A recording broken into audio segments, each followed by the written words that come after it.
The son of a vice president was using his name and access to his father to make money. His father, according to some emails, appears to have known about what was going on, and his access to the president and his position in government was enriching his family. In 2019, Politico magazine ran a story called Biden Inc., talking about how Joe Biden's connections and influence were enriching his immediate family. Right now, a major presidential candidate, Donald J. Trump, is trying to highlight the corruption of his rival, who also is running for president.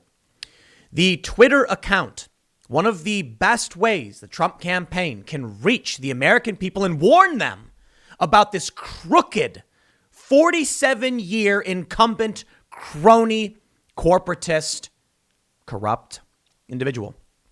That Twitter account has been shut down. Twitter shut down the account of the Trump campaign because they called out the fact that Joe Biden is a crooked, duplicitous, crony, establishment politician. Imagine that. Warning the American people. Listen, here's the evidence. This man is corrupt. Do not vote for him.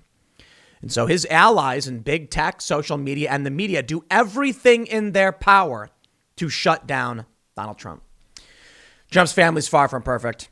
Trump's done a bunch of really dumb stuff, too. And I think the main issue is, for me at least, I find it very hard to know who's right, who's wrong in many of these circumstances that deal with personal opinion over which story is worse. Trump in the golf courses with the military, or Trump trying to do, the G7 at his own golf course, or Joe Biden and his son, or Joe Biden's son peddling influence and connections to his father and his father lying about it. But I think it's worse. I think the Joe Biden thing's worse. I think the Joe Biden scenario is worse for one simple reason. Donald Trump was a very, very rich man. He still is a very, very rich man. He's in the top 200 wealthiest people in the country. His net worth, I believe now by Forbes said, is about $3.2 billion. Something around there. It's gone down quite a bit. Donald Trump is losing net worth and money trying to get elected. And I had someone say to me, why would you want to vote for a guy who's so desperate to get elected that he's dumping insane amounts of money just trying to get the presidency? And I was like, that doesn't mean anything to me. Why would you vote for a guy who's desperate to become president to make money? Think about that for 2 seconds. Scranton working class Joe. How's he a millionaire? Influence peddling. That's what it is. Working class Joe, that's what they call him, right? Well, he gets in office. All of a sudden, his brother starts a company. He makes money. That's according to Politico magazine. His son gets $83,000 a month. Hey, there you go. The Biden family's doing pretty well. Working class Joe, huh? Donald Trump was not in politics. Donald Trump made a bunch of money, and he's been criticized for some of the things he's done. He's been criticized for his bankruptcies. He's been criticized for failing to pay out contracts or shorting contracts because he knew he had these people backed into a corner.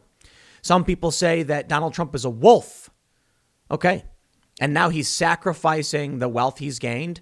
And I'm not saying Donald Trump's a good person, but why would Donald Trump want to give up so much of what he's earned to be president? Honestly, I don't know. You can come up with your own reasons, to be fair. Come up with your own reasons, whatever. Why would Joe Biden? Because Joe Biden's worth millions of dollars now. Millions. And how is it that these politicians, they get into office, and when they leave, they become millionaires? Doesn't that sound a little weird? Now, Donald Trump's donating his salary, but Donald Trump's costing the federal government a ton in flying around and doing things like that. So I'm not going to pretend like Trump's perfect. But I'll tell you what, if I'm hearing from left and right all this crazy stuff about both sides, and then I look and I see a guy like Trump sacrificing in order to become president, you can call him whatever you want. I'm like, dude's losing money for this. You look at Joe Biden, I'm like, you can call him all the names in the book. The dude is making money off this. I'm not saying it's the biggest indicator of anything in the world. I'm just saying, take a look at this story.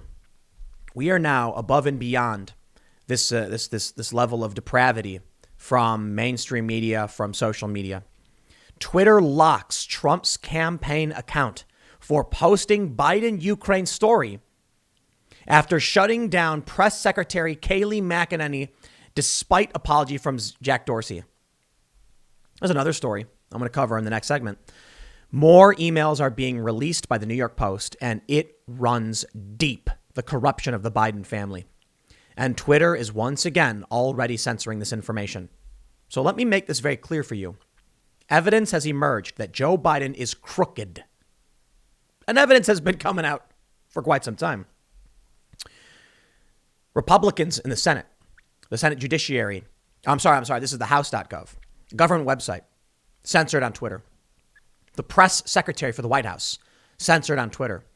One of the largest and oldest newspapers in this country, censored on Twitter and Facebook. That's amazing. And now the president himself, his campaign, is being locked down. Twitter has now locked the account of Trump's re-election campaign for posting the Joe Biden Ukraine story after shutting down the White House press secretary Kayleigh McEnany's account over the same thing. Conservatives on Thursday said the extraordinary move, taken just 19 days before the election, gives Biden's campaign an unfair advantage. Imagine this. Imagine a debate was happening and Donald Trump pulled up a newspaper and said, "Look at this paper from the New York Post. Joe Biden is crooked." So they cut his mic, cut the lights, and kicked him off stage. The American people don't deserve to know. That's what Joe Biden said recently in an interview. When a journalist asked him, "Don't the American people deserve to know?" He says, "No, they don't deserve. No, they don't." Joe Biden, crooked, mafioso, corrupt, crony establishment politician.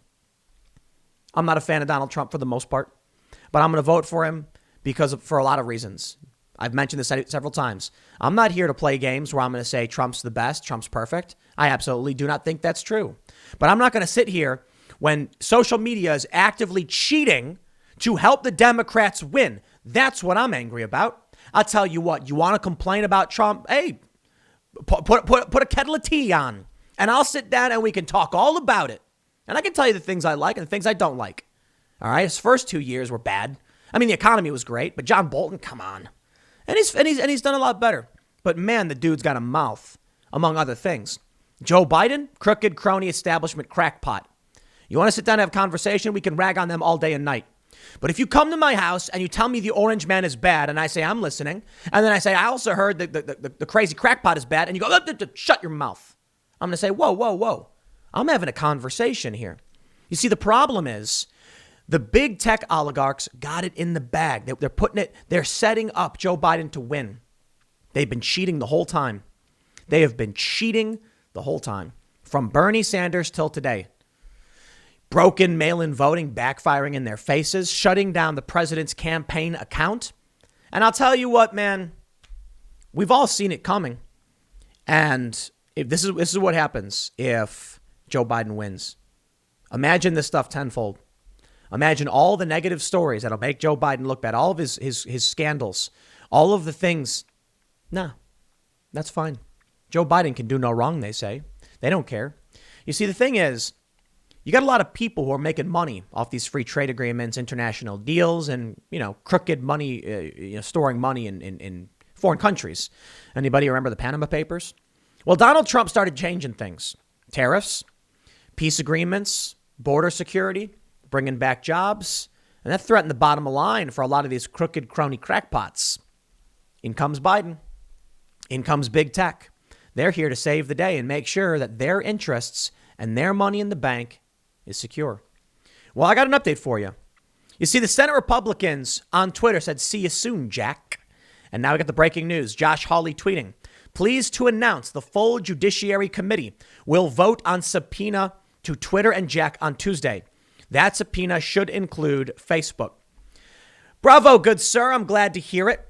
We got the news now from CNBC. Facebook and Twitter CEOs will have to answer to Senate Republicans after Biden NY Post controversy. And you know what's going to happen? Nothing. Look, I think Josh Hawley's all right. I think he's pretty good because he's talking about important issues having to do with freedom. I think Ted Cruz calling this out is good as well. We've got a bunch of others on the Republican side that are calling these things out. And I'll tell you what, man, nothing's going to happen. They're going to subpoena Jack Dorsey. Jack Dorsey is going to lie. He's going to say whatever he wants, and nothing will happen. And this, I tell you, if Trump loses, if he loses because of this, I have a feeling people are going to snap. I think it's hilarious that, if you look at my Wikipedia page, it says, according to Al Jazeera, Tim Pool shares, the views of conservatives that they're persecuted at the hands of social media companies. Am I wrong? Have I been wrong? I think it's funny that people like to say, Tim, you said the Republicans were going to sweep in 2018 and you were wrong about that. Haha, you're going to get everything wrong. It's like 9 out of 10 things I've said were going to happen have happened. I remember a year ago when I was like, race riots are coming. A year later, race riots happened. I remember I said they're going to start coming to people's houses. They start coming to people's houses. I said they're going to start arresting the people defending their homes because it's easier to do, and then they start doing that too. Because it's obvious. One domino falls down. You can see the trail of dominoes in front of what comes down next. I don't think Trump or any of these people are actually going to get anything done in terms of censorship. They had their chance. They missed their chance. And now this is what you're going to get. Republicans are going to be wiped out in terms of politics. How long ago did I tweet this? I made a video back in 2018. Republicans are too stupid to know their last chance to save themselves. Here we are. Now, of course, Republicans, a lot on the right, are saying we must regulate, repeal 230, and a bunch of ideas that don't seem to bear out any, and won't bear fruit. And the subpoena thing, while it's interesting, ultimately will do nothing. Can you believe that Kayleigh McEnany, the White House press secretary, got suspended on Twitter for no good reason? Let me show you some stuff. Let me show you what's going on. First of all, we got some more censorship. YouTube bans QAnon and other conspiracy content that targets individuals. YouTube said it would be enforcing the updated policy immediately and plans to ramp up in the weeks to come. Immediately. You know what that means? Without warning and with no strikes. Many channels purged. I'm no fan of QAnon stuff or conspiracy theories, but don't you think you should warn people and say, we're not going to allow this anymore, and then giving them a chance to say okay or no? Nah, no warning, no strikes, just gone. So what happens in 6 months when they say anyone who dares challenge mail-in voting will be banned? I'm not going to get a warning. There's not going to be a, hey, Tim, don't talk about this. They're going to say, nuke them. Boom, gone. It's only a matter of time before my channels get wiped out. And I've been saying that for quite some time. It's happening in front of our very eyes. They've suspended one of the largest and oldest newspapers in this country, the 4th largest in circulation. Should be shocking to anybody. They banned the White House press secretary. Kayleigh McEnany attacks Twitter for not banning articles that accuse Trump of collusion with Russia and reveals she won't have her account back until she deletes the story about Joe and Hunter Biden. It's really amazing, isn't it? Glenn Greenwald. Glenn's been doing a great job. He says, look carefully at what Twitter is saying to justify censoring the Biden story. If applied consistently, it'd mean that some of history's most consequential journalism, the Pentagon Papers, WikiLeaks war logs, Snowden docs, Panama Papers, and our Brazil archive, would be banned. So much of the important journalism you read is based on a source providing to journalists content obtained without authorization. Beyond the above examples, why doesn't Twitter ban links to the New York Times stories based on Trump's tax returns obtained without authorization? Hard numbers about Trump's tax returns. Unauthorized access. Nothing. Welcome to the game. Glenn says, please don't be deceived. The authoritarian mindset expressed below, celebrating mass censorship of journalism they dislike, is absolutely a significant strain in current U.S. liberalism, which is why so many of them cheered the stunning censorship yesterday. There is literally zero daylight between many, arguably most national journalists reporting on the election and the Biden campaign. Does this sound like a journalist or a DNC operative? And of course, they're going to the Russia playbook again, based on anonymous CIA claims. Well, it's a brave new world. It's Fahrenheit 451. It's 1984, all rolled into one. Did you guys see the story recently about Melania Trump? Secret recordings going viral, showing Melania complaining about some of the stuff that are going on. And Oliver Dorsey from CNN tweets about it. No one seems to have issue with that. That was obtained without authorization. It's clearly fake. Look, I'll be completely honest. You've got Project Veritas. Their stuff is obtained without authorization. Now, they're filming people in public, so I guess there's an arguable difference. But then you have the Melania recordings obtained without authorization. Okay, fine. We'll use the Veritas example. What about Trump's tax returns? That wasn't supposed to go public. It's a game. I'm looking at what happened the other day with the Amy Coney Barrett thing and the phrase sexual preference. And we had Jack Murphy on the podcast last night, the IRL podcast. And he said, if you want to see if you're wondering who's losing, look to who is changing the rules. It's weird. The polls all say that Joe Biden is winning by massive margins. I tell you what, man, I don't believe any of it. You know why? Because we can see how they lie. I want to show you this one more time. I showed this in an earlier segment. This is outstanding. I don't mean in a good way. I mean, I am absolutely impressed by Twitter's willingness to brazenly lie. When they say then Vice President Biden played no role in pressuring Ukraine officials into firing the prosecutor. That is a bold lie. Beyond a lie. I mean, we've all seen the video. The arguments we've had over the video of Joe Biden saying that he's, you don't get the $1 billion unless you fire the guy, was whether or not it was improper or proper. Twitter is just erasing history. That's the world we're living in now. That's what you can expect in the future.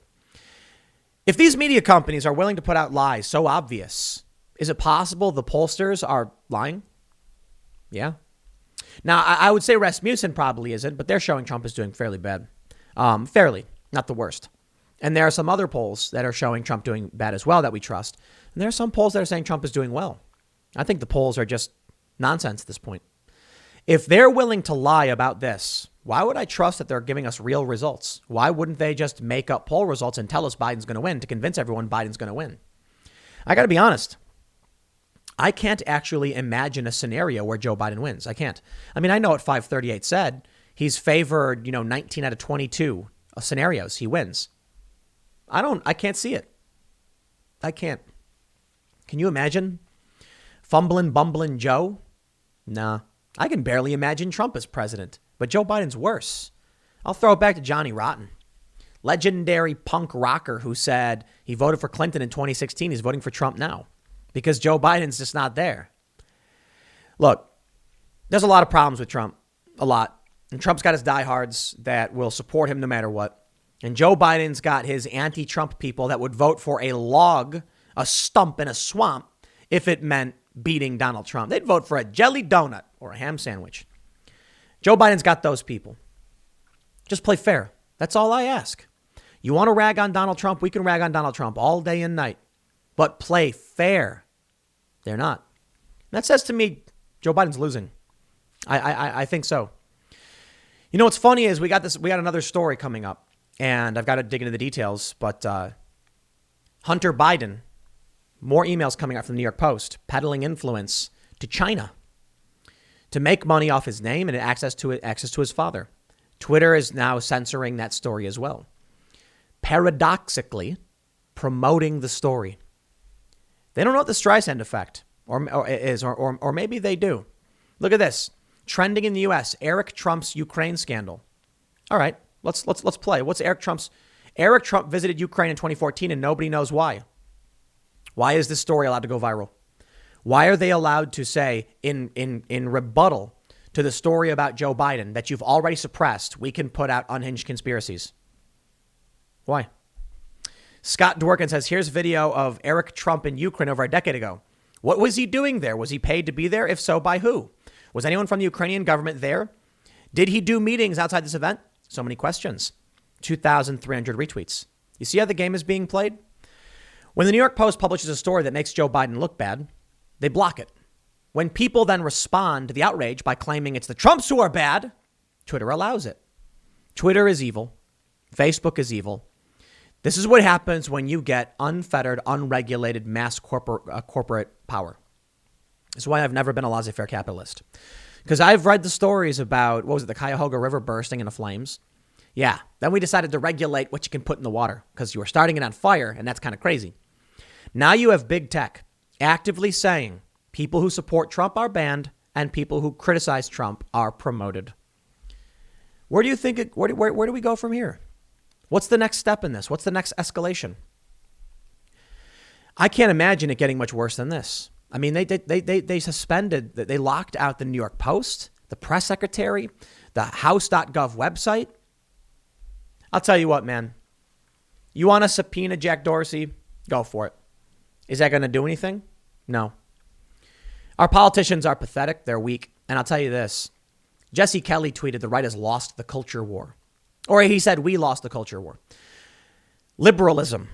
And I mean that in the truest sense of the term, not the colloquial sense. I mean like rights of the individual, freedom of speech. It's over. You know, look, not to be too pessimistic, but it's been years of us, all of us, warning this was coming. And it was going to get bad to the point where they banned newspapers.